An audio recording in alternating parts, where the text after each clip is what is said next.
जिल्हा प्रशासन, वन विभाग, मँग्रोव्ह फाउंडेशन व महानगरपालिका यांच्या सर्वांच्या संयुक्त विद्यमाने international conference on climate change याची आज दुपारी 3 वाजता महामहिम राज्यपाल महोदयांच्या शुभहाताने शंखनादाची सुरुवात होणार आहे। 3 दिवस या चर्चासत्रामध्ये या संमेलनात आंतरराष्ट्रीय स्तरावरचे रिसर्च करणारे शास्त्रज्ञ, पर्यावरणाचे अभ्यासक या संमेलनात सहभागी होणार आहे।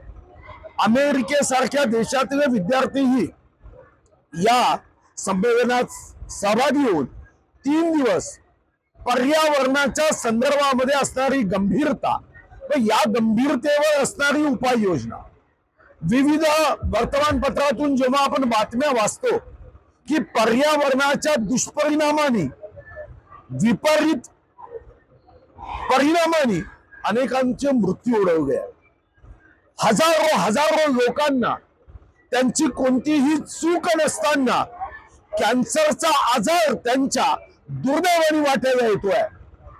पाणी प्रदूषित होत आहे, हवा प्रदूषित होते आहे, माती प्रदूषित होते आहे आणि हे प्रदूषण 456 कोटी वर्षाच्या पृथ्वीच्या इतिहासात या 100 वर्षातल्या मानवी इतिहासाने बघितलं आहे। या विरुद्ध SNDT वुमन युनिव्हर्सिटी, कारण शेवटी वसुंधरा ही आमची माता आहे, नदी आमची माता आहे, तर या मातेच्या प्रदूषणाला थांबवण्यासाठी जी SNDT युनिव्हर्सिटी ही महिलांची आहे, म्हणजे मातांची आहे, त्यांनीच याचा पुढाकार घेतला की एका मातेने दुसऱ्या मातेला या रक्षणासाठी पुढाकार घेऊन समाज जीवनामध्ये हा संदेश देण्यासाठी ही क्लायमेट चेंजच्या संदर्भामध्ये, ग्लोबल वॉर्मिंगच्या संदर्भात ही परिषद आहे। याचा एक ऍप तयार केला गेला आहे।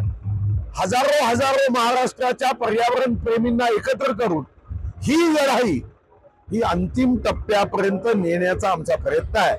आणि आज मी महानगरपालिकेचे डॉक्टर पालीवाल यांचंही कौतुक करेन की SNDT युनिव्हर्सिटीच्या व्हाईस चान्सलर रुजुलाताई चक्रदेव, जिल्हाधिकारी विवेक जॉन्सन यांच्या सोबत एका सुंदर रॅलीचं त्यांनी आयोजन केलं। जर लहानपणीच पर्यावरणाचं महत्व हृदयापर्यंत पोहोचलं तर माझा विश्वास आहे की आम्ही ही लढाई जिंकण्यामध्ये एक टप्पा पूर्ण करू।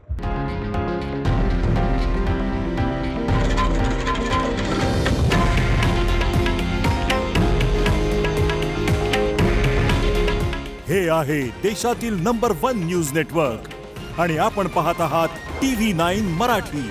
काळजी तुमची, हित महाराष्ट्राचं।